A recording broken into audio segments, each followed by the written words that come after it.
All right, ladies and gentlemen, welcome back to another episode of Running the Gauntlet. This week, I'm joined by two absolutely phenomenal individuals. You're going to see directly above me is none other than the Discord E-Kitten himself, Luyten. And then directly below me is none other than the second Discord E-Kitten, TV, role-playing as his father, LeBron James. How are you guys doing today? We can go however we want. How are y'all doing?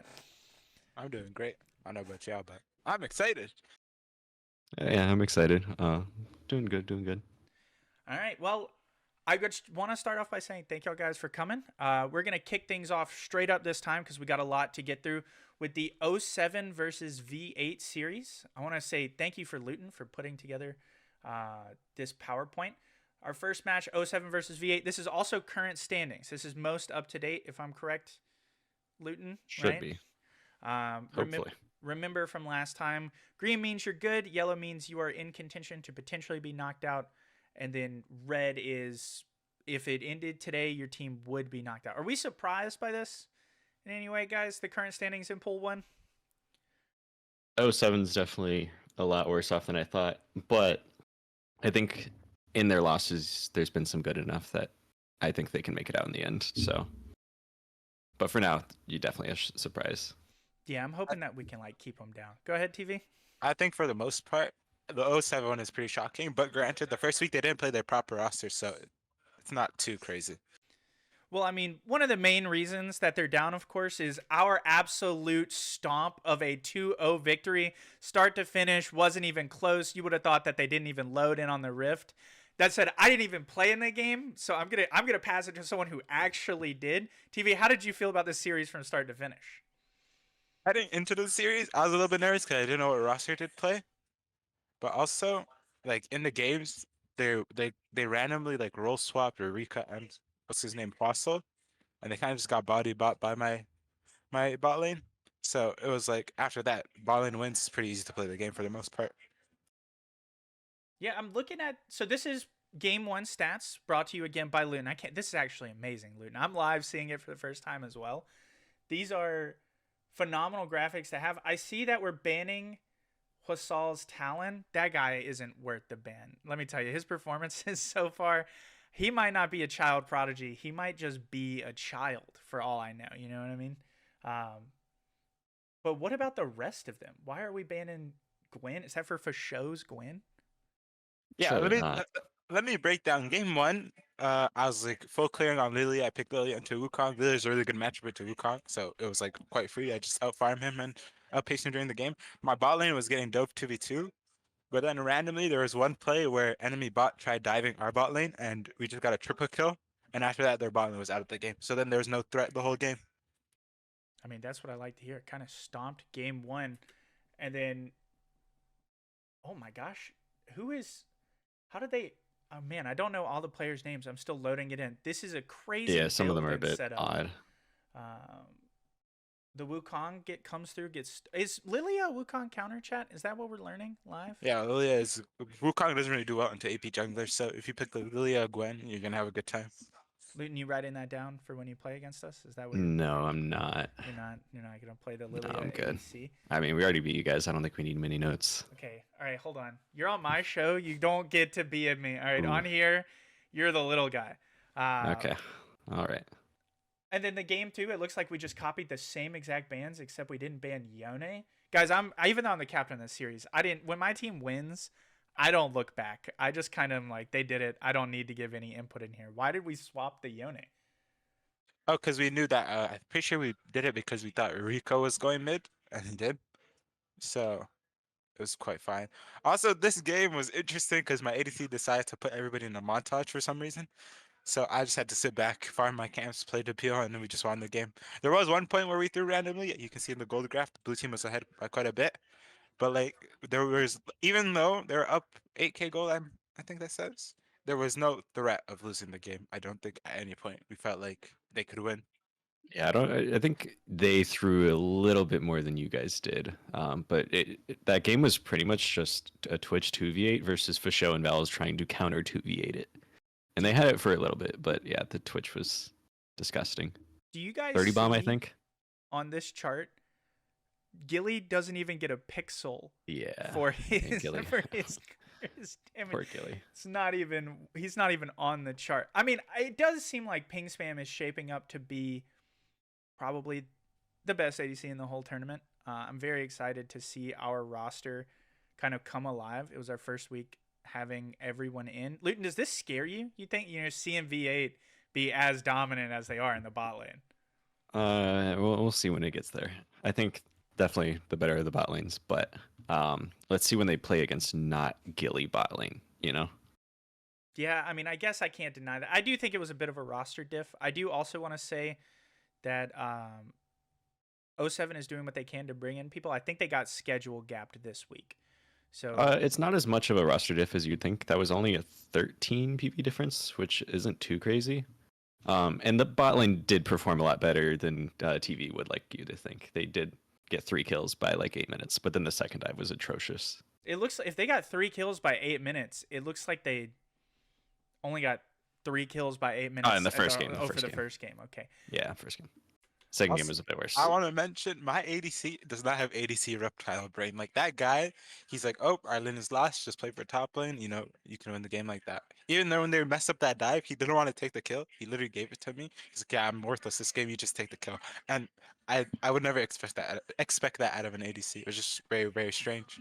Can we just hold TV accountable? He just had a Ping Spam tell him when Ping Spam's behind to play for top lane. Okay? He agreed with him in this call. Just hold him accountable to that for all of our other games in our series. Okay, just so you know. And then we follow it up with NS versus WoW, Nova Chrysalis versus Wizards of Wahoo. I want to openly say this was the matchup of the week, I think. I'm glad that we got to stream it. Happier Cat has been talking non-stop trash openly to everyone about every team, only playing their best roster. And Nova Chrysalis finally decided to just show up and pop their bubble. And I mean, I think that you can see they were pretty dominant in all of their games. This is a great example. I will go so far as to say on record, I do think Hamea played a great series. I do not think he got the mid-gap people are claiming that he gapped Happier Cat. I think Happier Cat did the best that she could. That said, NS absolutely smashed them. I mean, game 1, absolutely on top of them. Full sets of build and everything. And then game 2, I think it's just the same, right? I think talking shit is a double-edged sword, okay? It only works if you can back it up. If you talk shit and lose, it just looks cringe. Like Happy Cat was talking about she'd gap on mid the whole week, and like fair she won in the 1v1, but how May played for the team a lot better than Happy Cat in my opinion. Game 1 was just a stomp. I think Billy is probably the best jungler. If Riddy's playing jungle, I'd say it's Riddy, but Riddy's playing support right now. He's in support jail. So I'd say for the most part, Billy's the best jungler in the tournament, I think. Their bot lane is insane. They also, Biomatrix and Hamea have played together before, so they already have that synergy down. Gourmet Cookies is quite good. And Banana is like a very good like weak side top laner who like will tug it out. He'll do the dirty work. And I think it was just they just have a better team, I think. I mean, yeah, that makes sense. I mean, Luyten, like both of these teams pretty well, especially their mid laners. Who would you have bet on for this 2-game series? I mean, it was close in PV, and like to give credit to WoW, this isn't their best roster, but I don't think it was Nova's either. I would have said it was a 2-1 series, not a 2-0. It was definitely a little surprising. We're gonna live use your resources here. Wasn't there a call? Reaper's Blade is in game 1, but isn't it game 2? Yeah, Zayutal comes in. Zayutal comes in and they put Reaper support, I think, or something. Is this? No, I think. Oh, never mind. They swapped Reaper. I think Reaper's Blade is their starting AD. No, their best roster is with Reaper ADC. Okay, that's important. I thought. No offense, Reaper.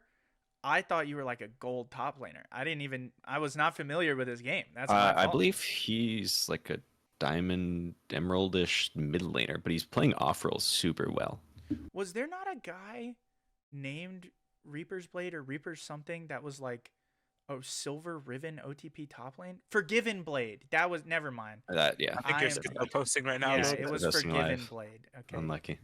To give credit to WoW as well, they had their moments game 1, but they lost off a Baron steal that then a Malphite TP'd into the Baron pit and died for 0 reason with Hyper Dragon, and then they just kept staggered dying and death engaged 3v5 when they were respawning in 10 seconds.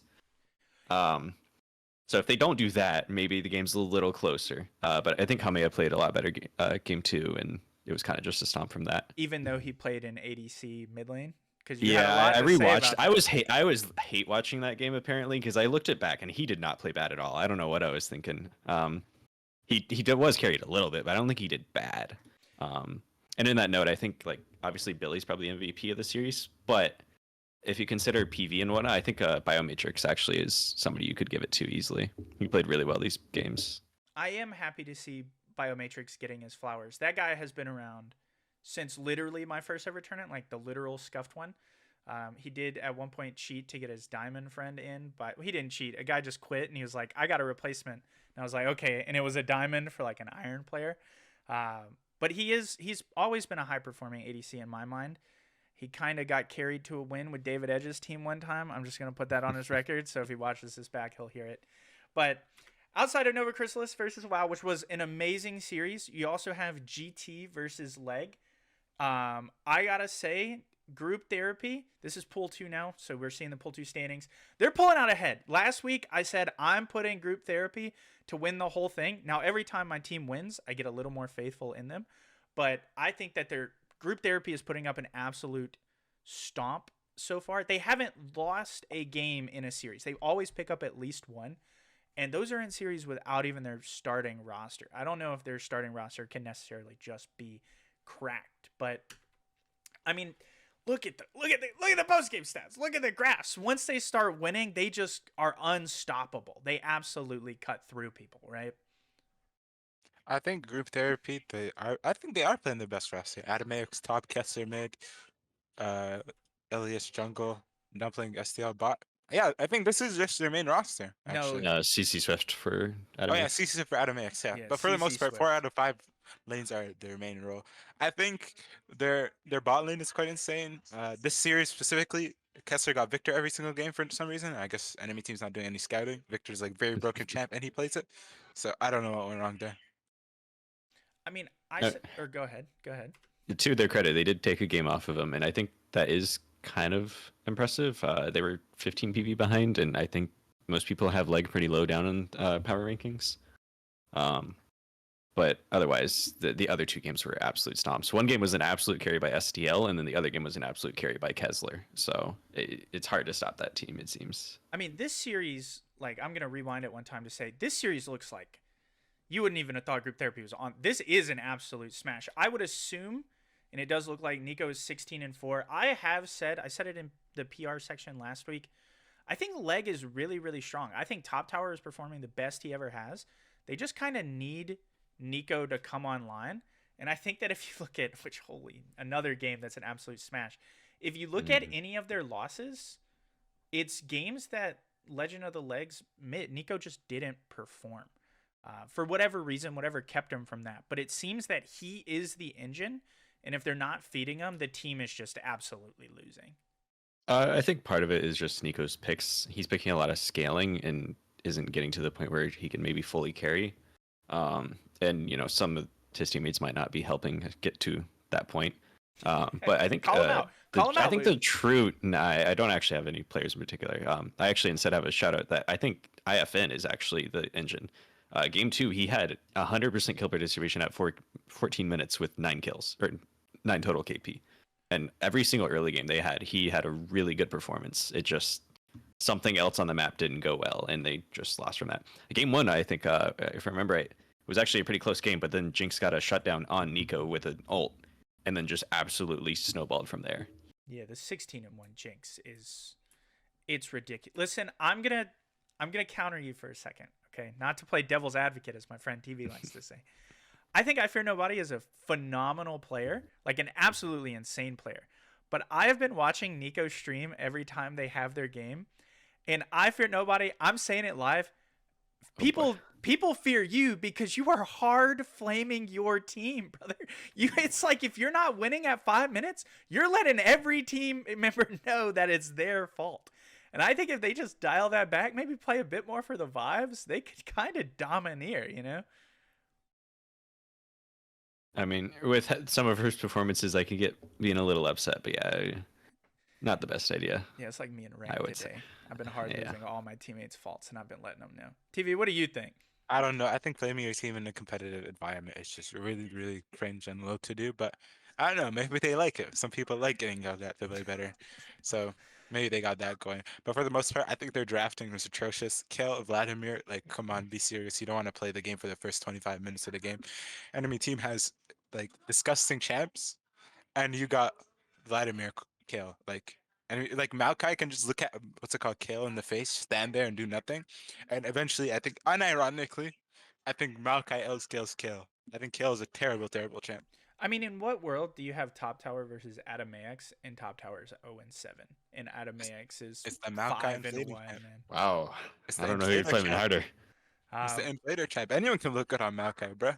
I'll let them figure. I will say on record as well. I think Adamax Noah is performing a lot better than I thought he would, because this is his first tournament, right? Like ever. I'm not mistaken on that.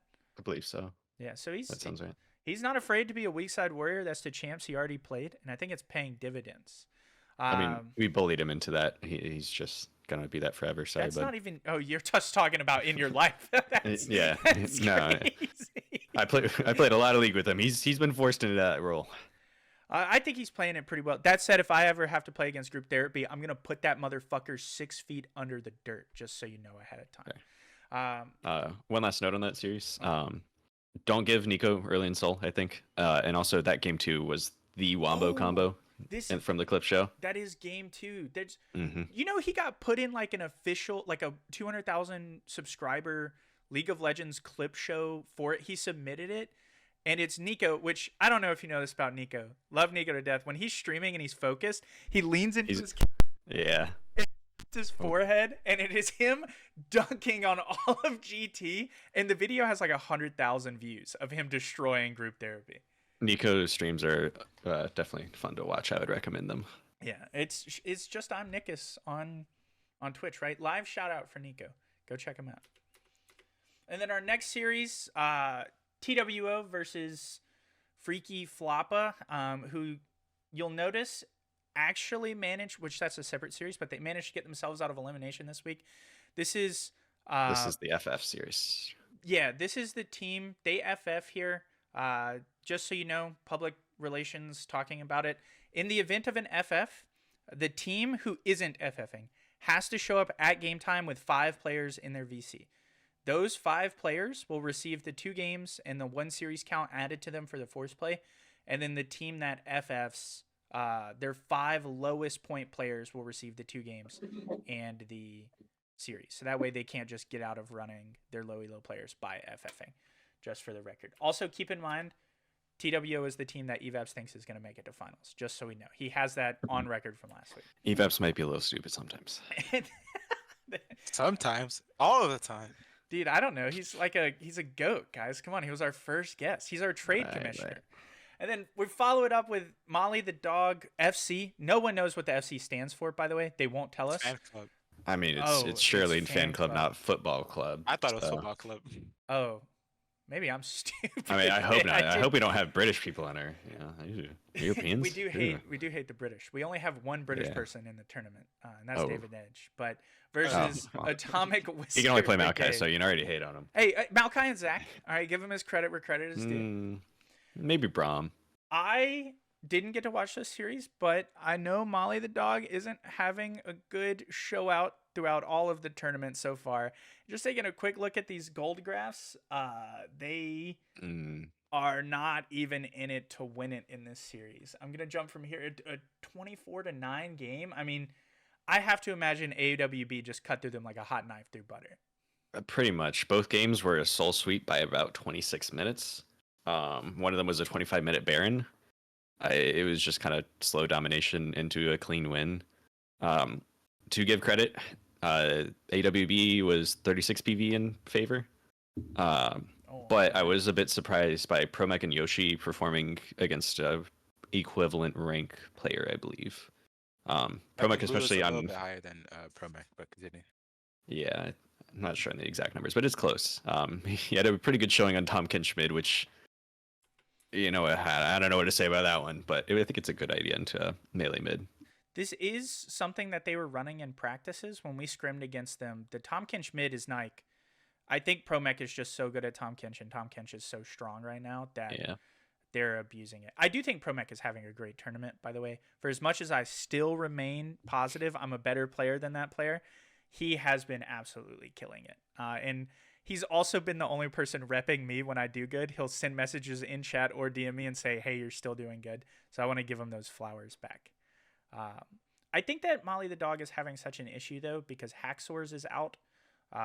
He said that he would be back by this upcoming week. I cannot confirm or deny if he is going to be in next week's game, but I think once they have their high Masters player in, this team will start winning games. I actually feel like they're pretty solid. I don't think they should I think that they are so significantly stronger than Freaky Floppas, and there's no world that they should have a worse win record than that team, I guess is what I'm trying to say. Yeah, I think even in this series, they had some decent moments in team fights, like even winning some team fights down gold.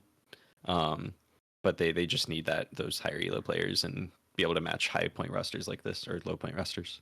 100%. 100%. I mean, this is also arguably the strongest team in the whole tournament against them too. So being able to put up anything against them, I mean, we'll get there. We'll get there. Okay, we'll get there later. We'll get there later. TV, do you have any extra thoughts on it? I think they're like Molly the dog is drafting good team comps, and they're just getting player gapped. I guess I don't know. I feel like their team comps are so easy to play and execute, but they're just getting gapped. I don't know. I think it is a lot of. I know these players. I've gotten to be in their VCs before and talk to them. They're all good friends for the most part. And when things start going bad, they are quick to also be like, you're stupid. I hate you. So I wonder if it's maybe a bit of a mental diff, or maybe that's just outside of the comp league. But for our next series, we do have a series that is legendary in my opinion. It was streamed by none other than Luyten. It's Luyten's own team, though, so that should give you an idea of who they fielded, which is Glue Factory versus SI. I watched this series from your stream. It was a phenomenal stream to watch. We live figured out one of these players is a challenger. Is that true? Is that a fact? Yeah, the it is true. It was a challenger. He's challenger right now, actually. Is that the player that you were trying to get to GM before they did, TV? No. He's the guy that when I hit diamond, he said I have no motion and I have masters. That's all. Oh, okay. That's all, right? There's nothing else. A little bit of a rivalry there. Also, let me talk about this game really quickly because I am an Aurora Masters mid laner, and like seeing this champion pick excites me. But one thing I noticed, as a Masters Aurora mid lane player, there were some things that Naki did quite bad. Like his spacing was not the greatest. Me personally, I wouldn't do some things he did because as a Masters Aurora mid laner, I do know the Galio matchup. You want to outspace him, you outscale him, you have higher range, you do better things. But I understand not everyone's me, so I get it. But as a Masters Aurora mid laner, I would have played it differently. Yeah, I was about to say I don't think I streamed it. I think a Masters Aurora player streamed that series. So how did you feel about it, Luyten? Getting to watch your own team dominate the Rift? It was definitely enjoyable. I think a couple players on my team are performing better than I would have expected, and also just performing well. Tricycle especially, I think, is performing great. Damon Naruto as well I don't know if he's off-roll or if he just listed himself off-roll in the draft, but his jungle's been pretty good for where he is. Why is that account named Rope Yourself? Can you explain that? Well, this is a player whose account was permabanned in the past, so that's not terribly surprising. I wonder why. But why are we importing in data? I don't know. It imports something different than what we see. So I guess we get that one. Oh, is this their That's Funny Button name? Yeah, pretty much. Yeah, can you I don't know. Can you talk to me about what happened about Funny Button and Smurf allegations in general chat the other day? Because I received a DM from a player asking me, since someone has been found out to be a Smurf, how do we pull back this loss? I might have baited a little too hard and said that because he was smurfing that we actually got double the wins and the losses were going to V8. Oh, it was from that. That's actually where it came from? Yeah. I think somebody skimmed the message a little bit and assumed me saying mods have approved he is a smurf was very serious. It was not. That's my bad. Okay. Public statement, Funny Button, not a smurf, just so it's not a smurf. had a Re- proven account, low Reading level. comprehension is a thing of the past, honestly. It'd be what it'd be. It's comprehension. I think it's the desire to read every message because there is a lot of messages, especially from certain people in there. Okay. Name them. Call them out. This is a Happier drama Cat. show. It's Happier It's Cat. Come on. Happier Did I really have to say it? I think it was known. Happier Cat. Yeah, Happier Cat. We do love you. I'm doing the little fingers for. There you go. All right. Anyways, back to the game. Yeah, you have Back game to two the game. here. You have game two here. Who are we banning the Darius for? Who's doing your Tricycle. picks and bans? Oh wait, we banned Darius. Yeah, or no, they banned Darius. No, Wait, I just have it flipped. Tricycle's Darius is Yeah, okay. Wait, I thought Pretty- Tricycle yeah. was a Pantheon OTP. Pandemonium. Pandemonium and Tricycle both play Pantheon, I believe. I don't know if he's an OTP, but I've seen some Darius performances, including in our next series, that were definitely ban worthy. I would say. I gapped that player in lane. I just want you to know that. Really? I did. Okay. That is on. It's on record that I gapped Oh. that player in lane. Yeah, send me the bud. Are you so? Just real quick, I know we have more to talk about, more series and another series. Oh yeah, that was there. Really, yeah, that's right. Are you happy with your team? Just public record. Do you think your team is strong? I think we're top 4 as of now. We haven't fielded our best rosters permanently like some other teams, and we have a decent win record. And vibes are good. Naki's playing great. I don't have any issues with it so far. Okay. I mean, I'm very excited to see. I think Glue Factory is the biggest bubble of a team right now. Where I think you guys, it's a coin flip right now on if I think you're really good or not. And I'm not saying this as a joke. I'm very excited to get to see you play with this roster, full roster lineup against some of the better bot lanes in this tournament. Because we have freak bot lanes in this tournament. Unfortunately, they're mostly in Group 2. Yeah. So, but everybody's saying Group 2 is the bad group. So what do we think of bot laners if that's the case? I mean, these bot laners aren't able to pull out victories. And that's Yeah. classically shown in Summit Admins versus Poro Pounders. That's right. I was setting up a transition and I just forgot there was a middle graphic in here. But this was the most surprising series of the weekend for me. Like, even barring ones that we'll get into later. I think Riddy is a great player. Great player. Do not get me wrong. Phenomenal player. I think that the Summit Admin roster is very, very strong. But with how dominant Poro Pounders have been in this series, and for Riddy going into it, having been locked into ADC, which I think he was in support these series, I was like, there's no way Poro Pounders just don't funnel into the chainsaw that is their bot lane and cut through Summit Admins viscerally. And it looks like they get a bit of an early advantage and then just troll it away into a loss. And if you actually look, different 4 and 5, like, you're in a losing game state, like everyone's behind, but this chainsaw never came on. This player never activated in the way that the team requires them to. And this is a Masters 360 LP ADC in a GM support versus a GM jungler off-rolled into support. And I think Strand's a platinum ADC. Like, this is a huge I want to say he's disparity. Emerald, if not Diamond, but Oh, okay, well, that would make it it's a large gap. But it's absolutely I can't be crazy, right? Like, y'all have to think the same thing. Okay, so the bot lane did perform better than it looks. Early game, they had a great start with their jungler as well. I believe Grape in Discord. I don't remember his in-game name. It's like Akatami or whatever. They started pretty well, and that's where you see that gold lead. But the top side of Summit Admins outperformed a lot to the point where this whole game fell apart because their top laner started hitting tower and got Skarner ulted while Gar TP'd and they killed him, and then the bot lane plus jungle tried to 3v4, and it looked like it was close. I'll give them credit, but they all 4 died for nothing and lost grip. Or I think they got ghosts, but like that gold dip is just them trying to play harder than they should have. So yeah, this game is kind of on them for trolling, I guess. That's my bad. Yeah, and I also just real quick on record as well, Tubby, Lord Tubbington, Emerald Diamond player, right? I think you know them a bit better than me. But they're like a Emerald Diamond support in mid lane versus Brandis, Goat Brandis, bronze player, goes 10-1. This is what I would expect out of the difference in LP there feels about the same as Strand Riddy versus different in Levy. And somehow Tubby cuts through him way better than they do. I don't see how it happens. I really Interestingly enough, the PV difference between mid lane was the exact same as the PV difference between ADC. Dude, thank you. How is different? Not demolish. No offense to Strand. I actually really like Strand the times I've got to speak to him. It's just, man, different. If you're watching this back, Do not flirt with me in my DMs until you 2-0 another series, okay? And TV, how are you feeling about this summon admin since the only jungler to ever put fear in your heart is on this team? I don't know, man. Ricky's to go off jungle, on jungle, don't matter. He's gonna 1v9 the game. I think the fact that what's it called? A rumble. TV. He's gone. He Oh, disappeared. no, my bad. I keep forgetting I'm pushback. Sorry. The fact that Rumble only did 3k more damage than the Lulu is like insane. Completely insane.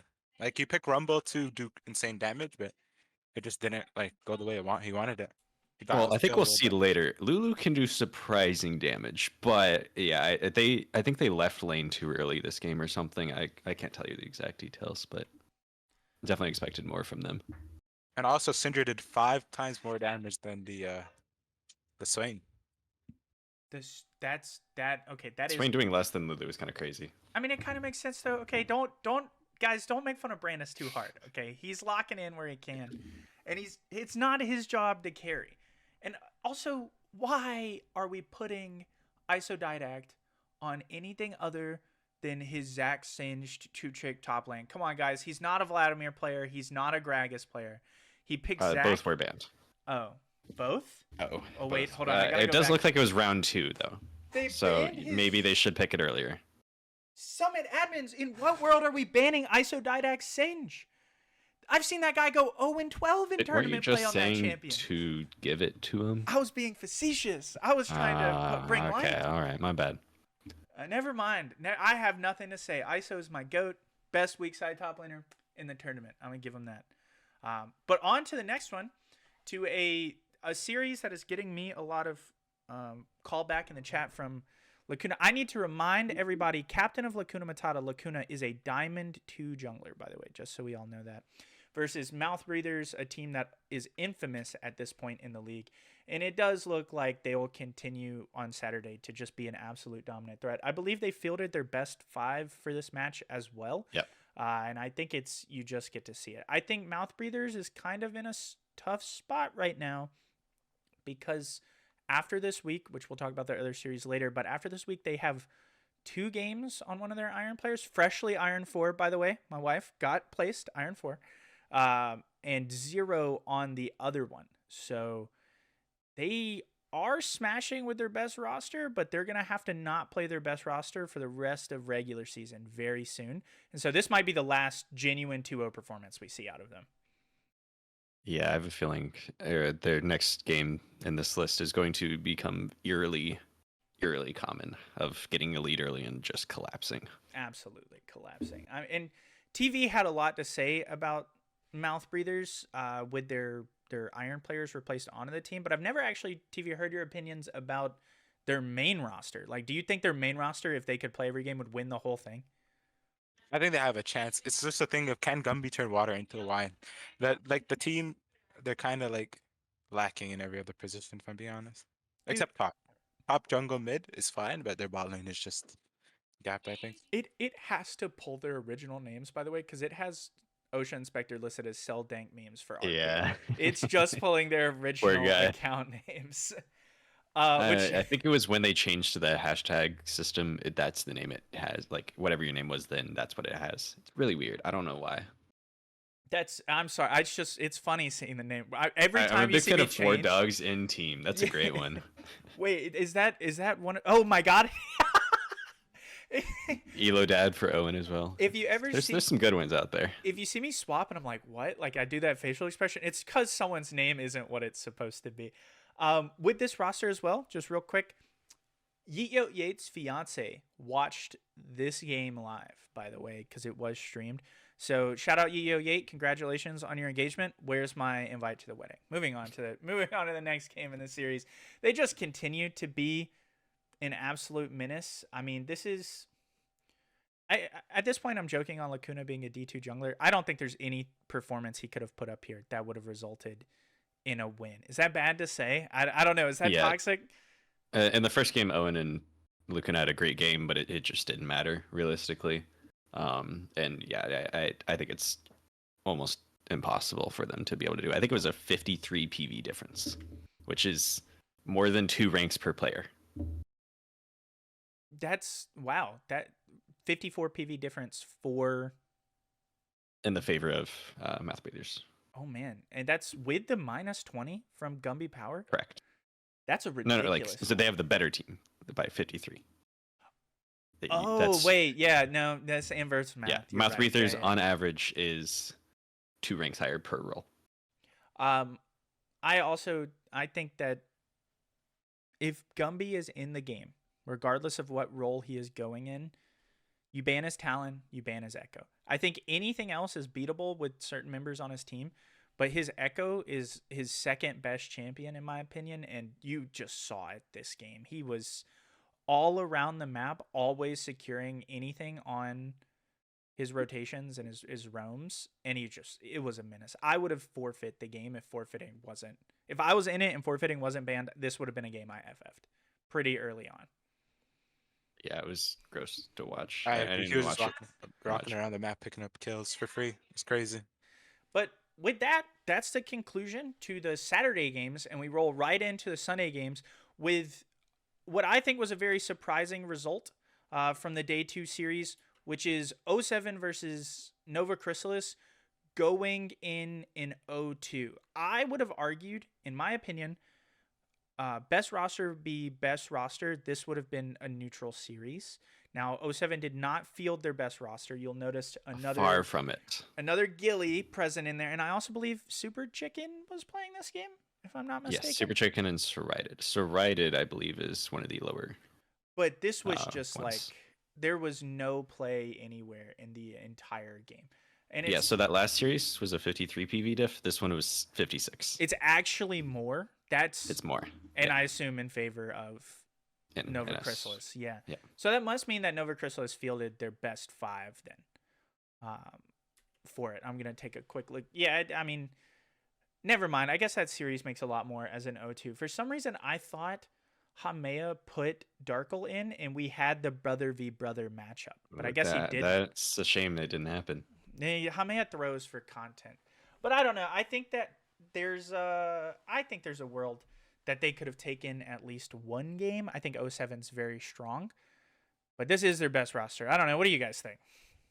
This is the series where I kind of, like I said earlier, I think 07 is a surprise, but I think they're going to bring it back because despite this PV difference, they played pretty well. They scrapped really well. They just kind of lost on the map state and macro. And the bot lane of Gilly Serided, which is like 80 combined PV, played really well, honestly. This was Gilly's best performance, I would have to guess. He does keep going in 3v5 or 1v3. So if he stops that, I think he'll be doing okay. But it wasn't as bad as you would think, I would say. I also, the other thing that's important to note is that after this game 1, which it's crazy we're giving the flowers to Dat Gillyweed, but after this game 1, Vowels had to step out from the series for some stuff that was happening.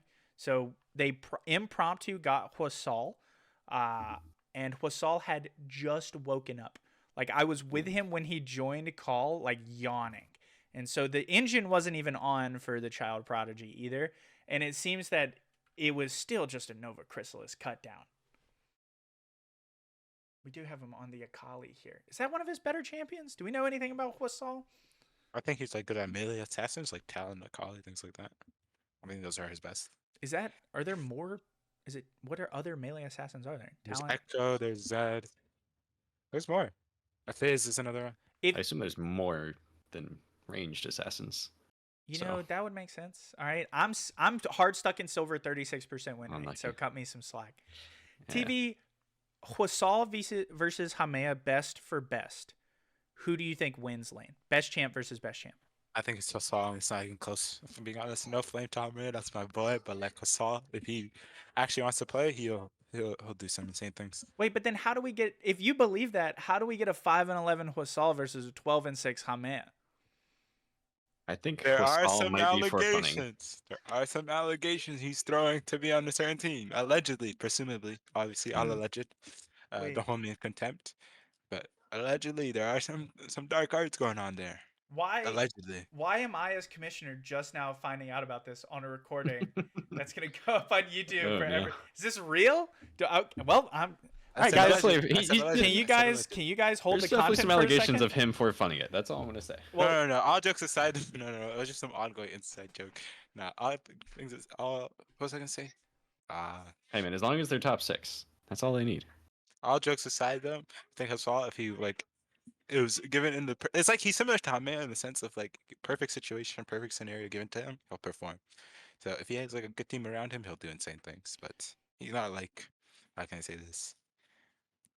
Like he's not gonna help the mental necessarily. He's gonna drag it down if they're losing. I think.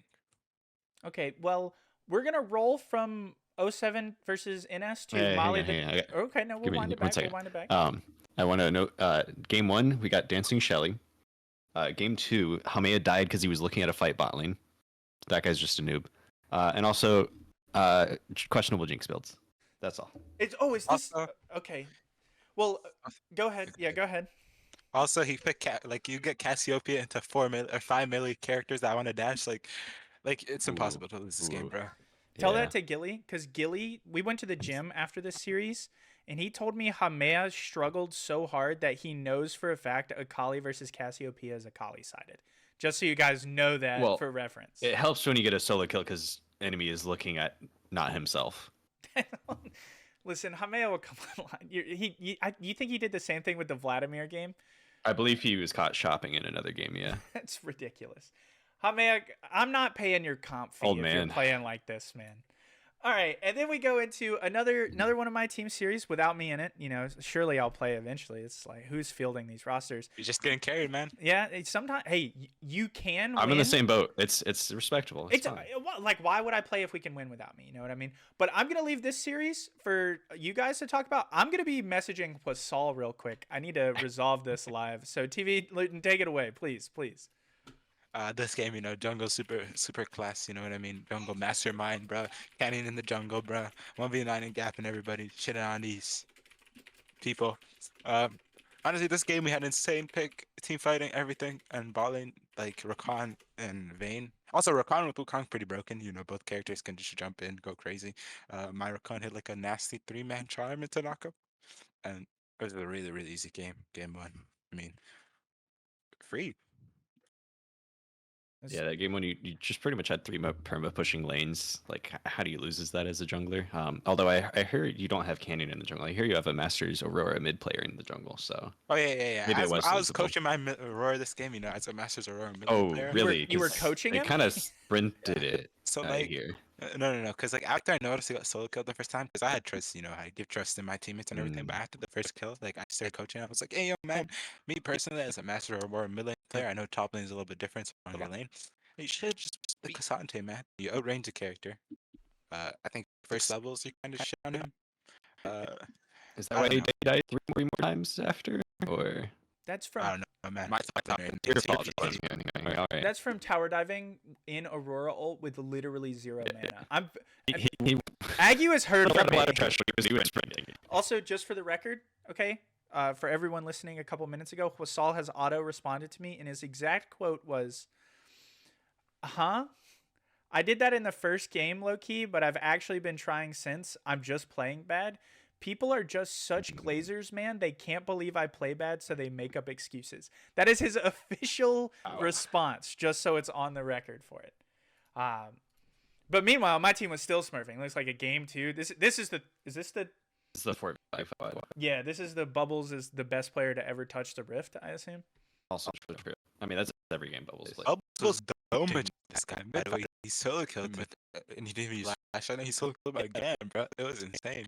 And we had like an insane bot lane where like Bubbles had like a nasty move silent alt flash, got 3 people. My Rakan jumped in, got 3 people. MF ult was coming from the back, hidden in from the back, and then what's it called? My champ is just disgusting this game. I can literally kite everybody, and it was just free because MF and Lilia combo is like really, really good in team fights. TV, would you say for our team, Geeky is hands down the best PV to performance player? It's between him and Albert. Albert is kind of like, in the previous tournament I played, there's a player similar to this where like he like be what's called be weak side and like live the 1v2 or like live the dive or even get a kill in return. He's like a really good weak side player, Albert. That's what I like to hear about glazing. You know, this is a quick 2-0 smash. There's not much to say. I did not duck La Gangplank. I just knew I took all of his LP if I didn't show up. So, you know, got to care about the team. You know what I mean? And then we load this right into GT versus the World Orders. Again, famously, the World Orders is the team that Evap said that is going to win the whole tournament, just so that's on the record there.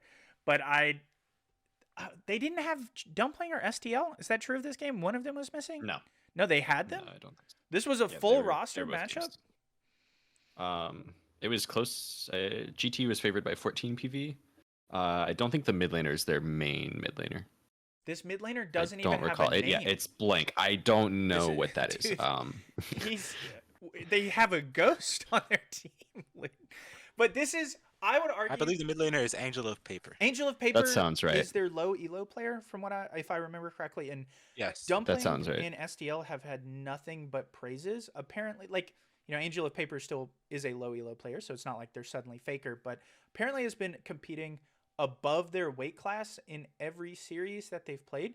This is wild. This can't have imported incorrectly, though, because if that's true, their low elo player who they're glazing built Luden's Lichbane and tier 1 boots.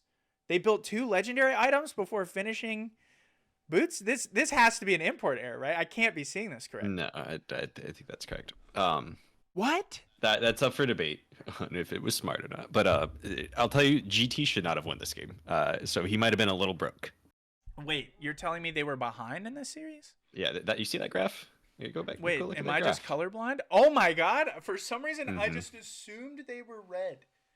This game, if you want to learn how to beat GT, since they do seem like a fan favorite, this is probably the game to watch because I don't know how they won this game. It was pretty much that CC Swift clip on around the Drake, into getting Baron, into another CC Swift good ult, and to ending the game. Can I tell you? That was it. Can I tell you that clip where CC Swift calls the Ornn ult, ease forward to then, you know, make the 90-degree Ornn ult 3-man knockup? Yeah. It's actually a mistake. If you go watch the clip back, he Qs and then goes to E the Q, but Syndra pushes him. And so he rebounds it. He's like, well, I have to do something. I missed my QE combo. And just has the R go out from there. Yeah. He was trying to triple brittle, and they actually Syndra pushed him into the game-winning play. Hold on. How do we go from this to this? Just an absolute retake on the entire series? I mean, STL's Jinx is just scary if it gets ahead at all. Jinx Milio has to be banned against these two. And it also looks like CC put up a performance. They let him off the weak side top laners. I mean, one thing you guys are not talking about is Zyra into full dive. Like, you literally cannot play this game. It's 5 melee characters into Zyra. Like, yeah, that's kind of. Zyra jungle is a legitimate thing. Yes. Yeah, it has one of the fastest clears in the game. How? I thought. What? They like buffed a bunch of the AP characters in the jungle, like Brand, Zyra, things like that. Her plans take aggro. It's good. I think that jungle is a fake role. I think that people who play jungle aren't good at the game. They're just good. What about Masters mid Aurora players that play jungle? I think if one more person talks about being a Masters Aurora mid player, I'm gonna start geeking. I'm gonna start stripping down nude live on this broadcast. I'll tell you what. Unfortunately. But I mean, this is another quick 2-0. I think the World Order is a pretty strong team, but I think I've been very public about GT being my fan favorites to win it all. And so then we roll into Summit Admins versus the Legend of the Leg, which is like the story reverting. You know what I mean? Summit Admins finally coming alive. This weekend was like really, really good for them. And I think on paper they should have been smashed in this series. Like Top Tower plus Nico should be stronger than like Riddy plus any other person on Summit Admins. And I don't think you could have known that from how they play. I think I watched this game live, and I think after they lost this second game, like Nico ended the stream before the game was over. That is how they were feeling about the series. I didn't watch this one personally, but I mean, it looks like Isolation, just really well played. And just, I don't know, I assume better macro from Summit Admins or something, surely. It's sad to see my GOAT really on Skarner duty, bruh. It's just sad to see, bruh. When you realize your GOAT is washed. Dude, GG. he's he joined Call and was like, this champ just prints LP. Why wouldn't you play the LP printing champion, TV? Like, I don't get it.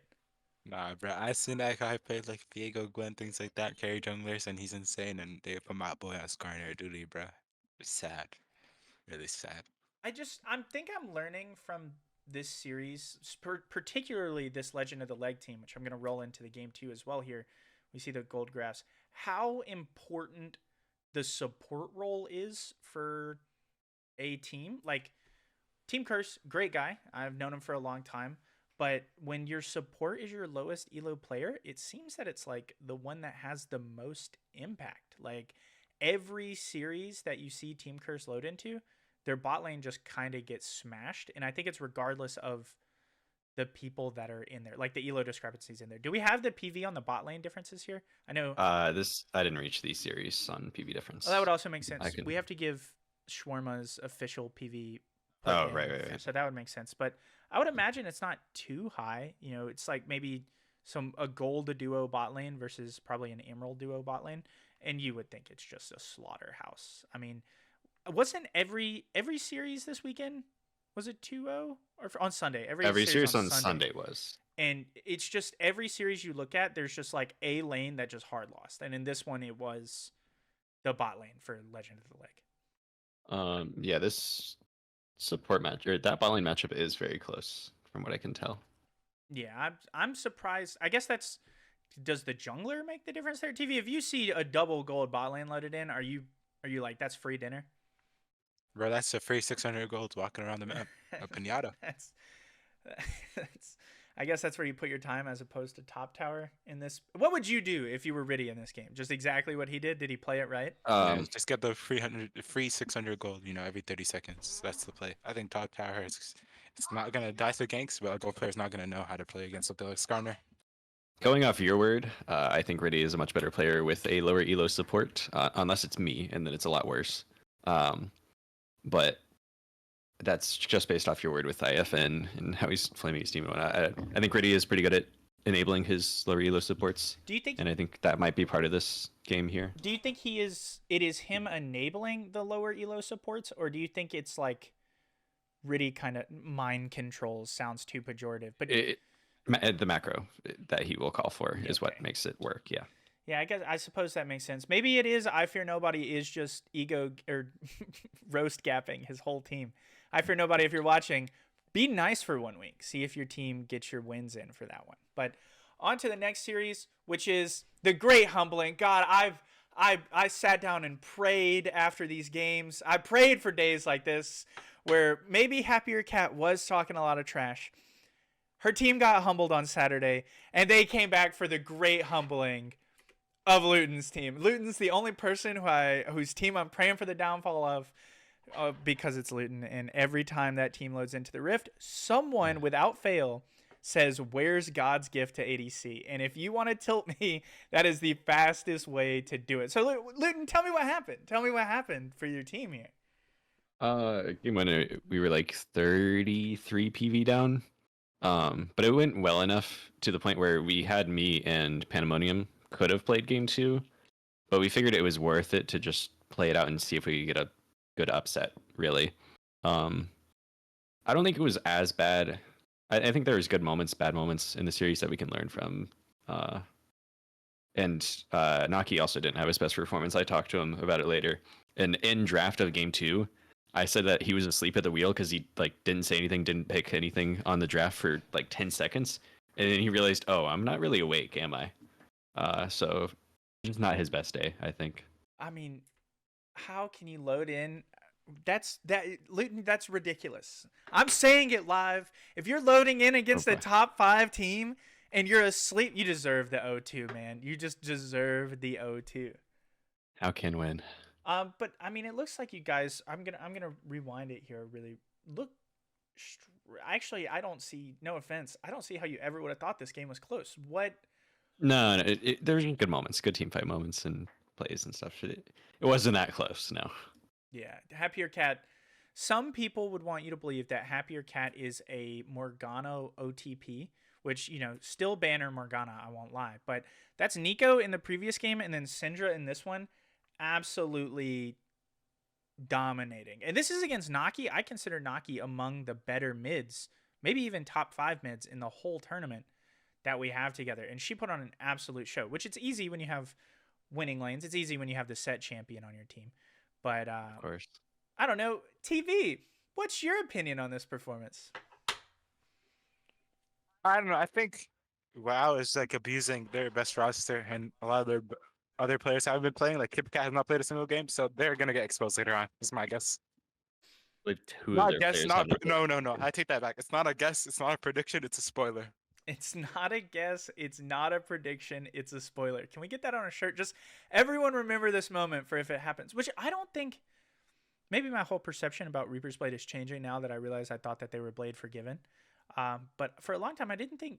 KipKat is set to play ADC, so it would be Correct. rotating out Reaper's Blade for that player. And I believe they have Sukiya, who's also an ADC player, Yeah, that is and Pandelian, which I want to say is a support player. the what I've forgotten about is that all pretty much they are the only team in the whole league, Wizards of Wahoo, that have multiple players with 0 games played and 0 series played. And they also then have a player that only has 1 games played. So it's actually like if we do not Suki has 2 games, but okay. close. If we do not 1 series. see the those players come in this week, there's a high chance that any scheduling gap could result in this team, even if they win for the rest of the tournament, being disqualified from advancing to finals. They really need to be on that.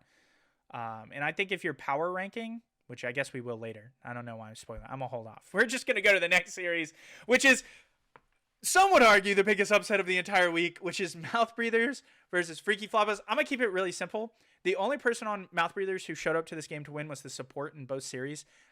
All 4 members on the team outside of the support played probably the worst game of League of Legends that's ever touched the Rift, and are those are the 4 isolated reasons that they lost. That's the only reason those 4 players couldn't win. That's just so we're clear about why that is. So remember how TV was questioning Lulu damage earlier? I did. I would like you to look at the Lulu damage on this game.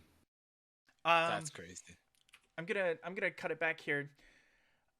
See, like that's the thing is they didn't play to Mouth Breathers didn't play to enable. They didn't play carry, to enable your support. Yeah. the support Morgana here, which is like Yeah. if they would have done that, like Gumby Power can win without all the support. You know what I mean? So maybe put some gold where it's really needed, which is in your Morgana support. You know what I mean? Which is of course another blank telling your account. Morgana support to rush Morel and Omicron when they could go Ludens like the enemy Lulu. Come on.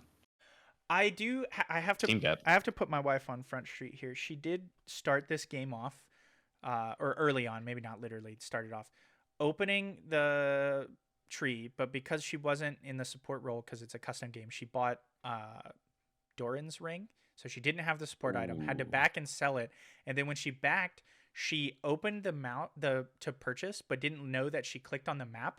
So you can see the Morgana just walk across the map. She's in comm saying, "Why can't I buy anything? What happened?"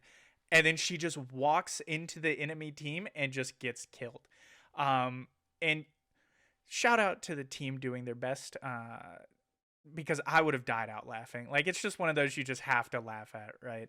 And Pony did lock in Luyten support and message me afterwards. I'm sorry for abusing your wife. So that's it is a ridiculous strategy that worked not once but twice. And this is to credit. This is what TV said would balance out the team. This is why I've long held the belief that Mouth Breathers is a balanced team, and it is because they're balanced by having Tom Tua and Melon Orb, who are both Iron 4 players. And Iron 4, believe it or not, is heavy enough that a challenger player can't just diff the whole rift with them. TV, do you agree? I been saying it from the beginning. I don't think that team's that good. Well, I mean, I guess we'll be able to get into your analysis. No one's going to talk about how this is just a crazy upset. I don't think it's that crazy of an upset, except for the people that are thinking MBR is really good. But it's an undefeated team versus a defeated team. Like the only thing they've done up until this point was lose and lose hard. True. And I don't feel like the roster PV diff is how significant is it? It's like, yeah, I was just about to say, I don't know how, I think it might even be in NBR's favor. I didn't check that one. Give me a second. I do think while he's calculating this, there was a lot that isn't actually the fault of the Iron 4 present in the game. Like if you watch it back, there's one point where this Yone, Gumby plays an amazing Yone, is split pushing. His 4 teammates are top, he's bottom, has all 5 enemies on him doing everything he can to dodge. He's saying just in the game because the opponent has an exposed Nexus, and the 4 members of his team choose to play for top inhibitor instead of ending the game. So I definitely think they need to work on a lot as a team, especially like game communication clarity. Because Gumby shouldn't have to tell you to play for the open Nexus when he's 5v1ing the opponent team. It was 37 in favor of Flopus Freaks. That's in favor, meaning that they're lower PV. They're better, yes, lower. Yeah, I don't know.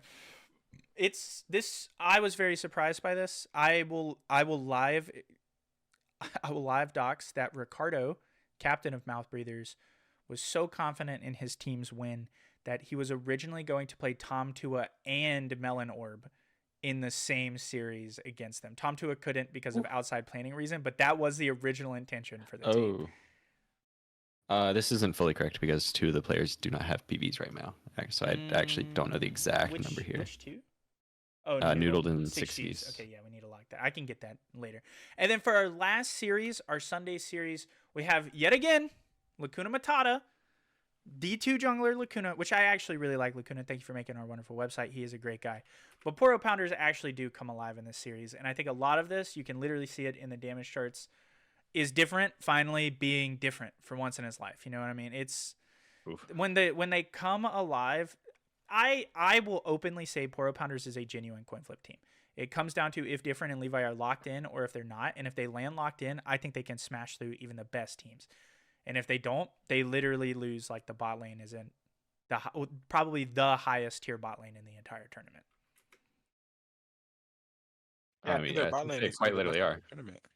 Yeah, it is. It took me a second to realize what I was saying, but they just are. Yeah. And in this instance, they're against Balmer, who is no slouch, and Chewy Light. Like, take this bot lane, the snippet of this bot lane, where they 2-0 Balmer and Chewy Light, pretty high rank, D2 ADC, and then like an Emerald support.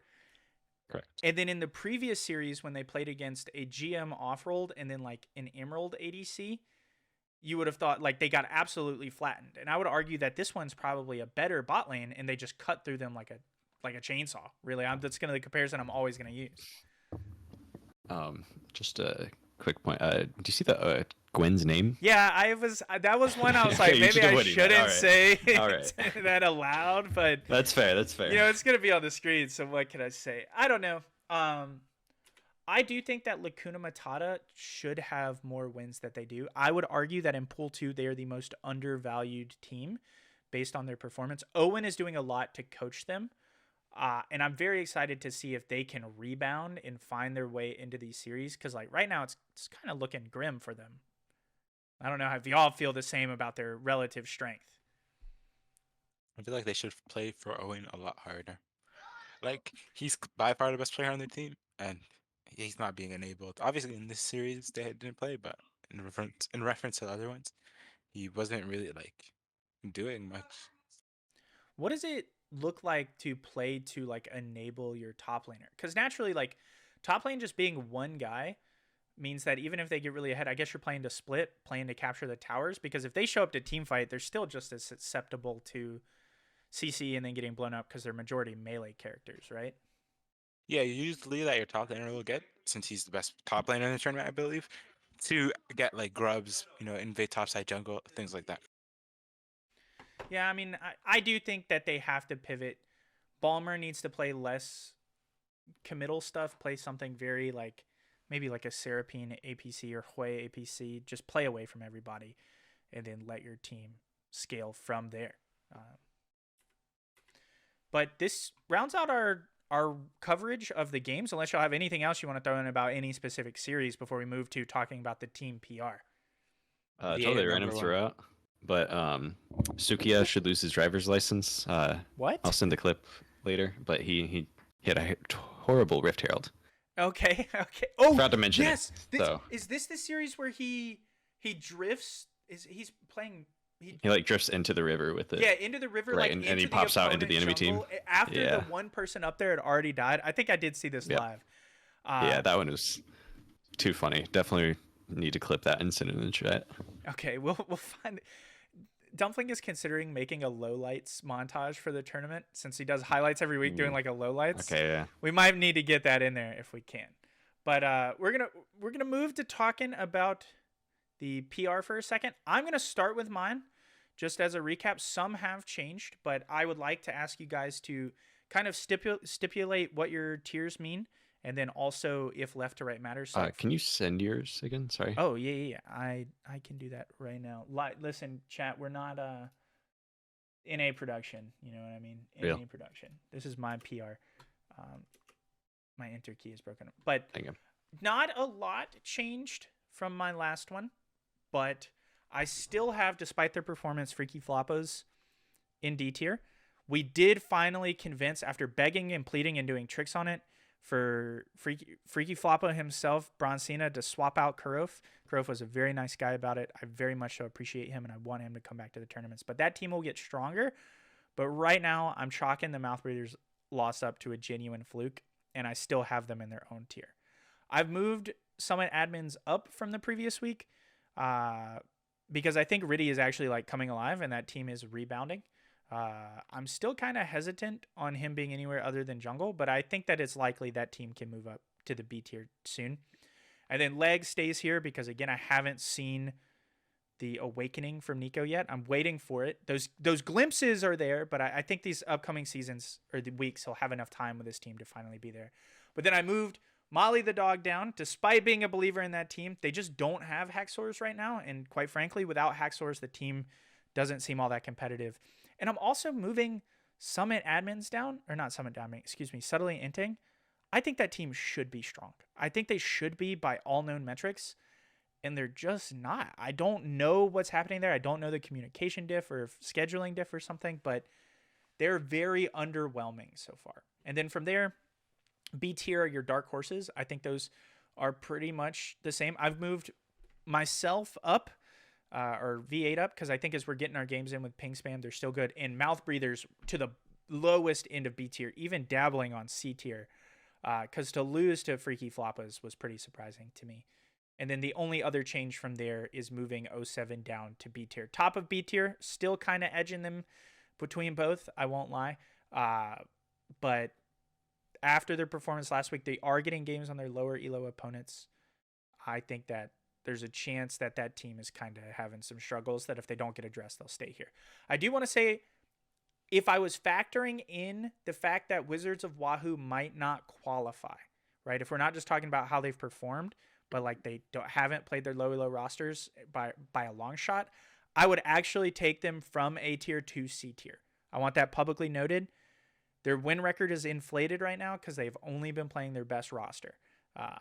And if you're factoring in the chance they just don't even qualify, I would put them in C tier. And then I still think the finals will be Group Therapy versus Atomic Whisker Brigade. I mean, this seems like a standard one, right? I don't think this is too surprising for you guys, right? No, nothing too crazy. Except maybe Poro Families. Crazy. Okay, well, I mean, if I'm going to have mine on display, we can go direct from me. Direct from me. We'll go to Luyten's. We'll do Luyten's next. So this is Luyten's official PR if he wants to talk about it. Remember, describe your tiers, what they mean, and all that jazz. I am now realizing I probably mixed up Nova and GT. I think GT's strongest as of right now. They have played decently high point rosters compared, especially to their group, averaging about 106 per win or per point, compared to everybody else in the group. That's by far the best, other than Poro Pounders. Nova, I think, is solid, but I think they're just a hair behind GT for now, at least. I'm also in the same spot for WoW, where I'm just kind of leaving them there because of their record. I think they do have the opportunity to be well, even with their worst rosters, because I think Reaper's Blade is killing it on his off rolls, and if they kind of use that, they can do better than expected. But I have a feeling they're going to drop down a good bit once they do start fielding those. I think my team pretty good up there. I've only played 2 games. Hopefully that's gonna get us more wins in the future. We'll see about that. Summit admins. This was probably a mistake. I made this in about 3 minutes. They should probably be at the bottom of A tier, middle of B tier, anywhere in that range. But they have a good distribution of who they played, and I think Tubby's playing really well. Gar's playing really well. Bouncy Knight, another one, doing really well. MBR, I'm a hater. Or sorry, AWB, I'm a hater. They've mainly played their best rosters. They've got the lowest points per win, which is a bad thing. V8 is the opposite end, where they've you guys, I think you always have one loss against us. Is that right? Yeah, we do. Or wait, no, we lost both our. We won one game. You have 7 points. Yeah, that's all I know. I think we lost both of our first week games. We just took a game off. You are one of 3 teams in our group to play over 1,000 points. You've played quite high on your PV, and you still have a lot of wins and a lot of points. So I think you guys will do well off from there. MBR, they're going to win a lot of games and they're going to lose a lot of games. It's just back and forth, I think. PP, pretty. I mentioned earlier they're one of the better teams in their PV usage. They haven't played a couple of their good players that much, I believe. 07, I think, is going to get back up. Hopefully they figure it out, and I think they will. Saw some good things from them. The rest of them, I don't have too much to comment that you kind of hit on, I think. Let me hit you with a live question that I should have answered myself. Who also do you think from each of the pools are going to be, if you had to predict right now, the teams that are eliminated from each pool? Eliminated? Yeah, so the bottom 2 out of the 8. For me personally, since I didn't answer, I'll go ahead and throw out that for pool 2, which naturally I'm in pool 1, so I don't know as much, but like from what I know from doing this and watching what I can, I would say Freaky Floppas. And I want to say, well, I don't want to say the World Orders, but I think Legs should be stronger than the World Orders. They're just not. So my heart says I think the World Orders and Freaky Floppas from pool 2. And then from pool 1, I would say Molly the Dog and Subtly Inting would be the 2 that I would put for each. Man, mine would be the exact same, but that's boring. So I'll throw in instead of Leg, I'll go 2. Okay. That's, I mean, we're covering our bases there. Between you and I, we got it all locked. Yeah. One of us can get it right, surely. I agree with your PR most. Where do you think is like the cutoff for like the team? Like I said last week that I think my team is if you can beat us, you're good. If you can't, you're bad. Would you say any of the team like where you have on your roster is that cutoff? And is it V8? I think it is kind of V8. Yes. Yes. There's a world it becomes 07. Yeah, that makes sense. Depending on or Lacuna Matata in the other group as well.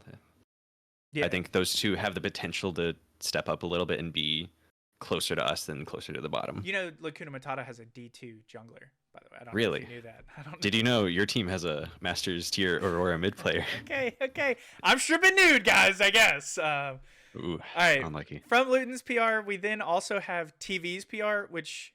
Oh, wait, I just made Luyten disappear. Guys, he's back. Don't worry. No. Don't worry, he's back. And then we have, which I feel like I was pretty much, I average out to the middle. I think Luyten was like more top heavy. And then you have TV, who is such a bottom heavy PR. I'm very excited to see him explain his way through this one. Okay, obviously S tier AWB and Nova Crystallis, terrible name, group therapy. Top 3 teams, I would say comfortably. Glue Factory, I put them ahead of us because we lost to them, so we gotta get back. Our team is pretty decent. I feel like we didn't play with Pink Spam week 1, so like the standings are a little bit fake. WoW, generally well balanced team, but they have been playing their best roster, I'm assuming, for majority of those games. Bell Beaters, I think it's just a Gumby show. The rest of the team is not listening to Gumby's calls for the most part. 07 didn't play their best team. Subtly Inting, I think Pyrosis is like the definition of mid. He didn't play this weekend, so can't really thank him too hard for that. Summit admins, I think it's generally well balanced team. Really, it's kind of insane. Power Pounder is underperforming. Matata mid. New World Order mid. What team is that again? The one beside Molly the Dog? I don't remember. That's the Legend of the Leg. You can tell because their profile picture is just a leg. Yeah, that mid. My dog mid. Wait, so if they're all mid, why are they in C tier? That's the bottom of the leaderboard. The way I use mid is like a 3 out of 5 or 3 out of 10 rather. Whoa, Um, you mid is like turbo failing for you? Like mid is a way to like you ding someone type shit. And if Flop is freaks, I think they got lucky. If I'm being honest, I think it's a one-off. Yeah, I can't Might wait happen for again. Bronzina's for we beat one of the best teams and we're all still in D tier for I everybody. never, to be fair, I never said Mud Raiders was the best team. On that on record, I never glazed him like everybody else did. Gumby's insane, but like the people around him, his bot lane more specifically, it kind of yikes. Okay, well, I mean, I don't necessarily disagree. I find it crazy. The only thing I think that is crazy is to have MBR and 07 in this and even Summon Admins in the same tier as subtly inting, which I had Summon Admins and SI in the same tier in C tier though, like much lower and much meaningfully lower for my tier list than you. Why do you have Summon Admin or subtly inting so high? Oh yeah, that one was a little bit of a mistake. I think some admins is better. Everyone above, I think, is better too. The only one maybe I could see is Power Pounders might be a little bit better than Thing. What's that shit called? What's that team called again? Some admins is worse than Power Pounders, I think. Okay, keep that in mind. The natural revisions. Okay, and then to round us out, last week we made our predictions for who was going to be in the finals. I've already made mine. I want to hear y'all's predictions, team for team. You can be as call out as you want. Don't call anyone out. Don't do anything. Be objective. But who do you think will be in the finals? Luyten, we can start with you. Who's your two teams prediction? I mean, my first is definitely GT right now. Okay, yeah, it's a fan favorite right now. Considering the format, it becomes a little harder to really think on it. I want to say my own team, of course. Yeah, I'm gonna say that because I think saying my top two teams right now is too boring. Honestly, So- I want to say us and GT. GT. So the two G teams, versus GTGF, that would be pretty fire. GF. Yeah, I'm hoping that if you get there, Dumpling and STL will show you what a real bot lane look like. You know what I mean? If I get gapped with the challenger support, it's cooked for me, bro. I gotta go look into that. There's no Second tournament in a row. Crazy. I'm right. just magnetized to him. TV, your predictions for the two teams. Which two teams again? Could you repeat The that? two teams you think will be in the finals. I think in VA, I think if you're not backing yourself, you're just a dumbass. And second team, I would say maybe group therapy. But I don't want to glaze them too much. Actually, I don't want them to have ego. I'll say Nova Crystallis. Okay, so your prediction is V8 versus Nova Crystallis. Okay, well that rounds us out for another episode of Running the Gauntlet. Thank you so much, Luyten and TV, for coming on. Is there anything else y'all would like to say before we round it out? Anything at all? It can be anything. VA number 1. How bad? GG.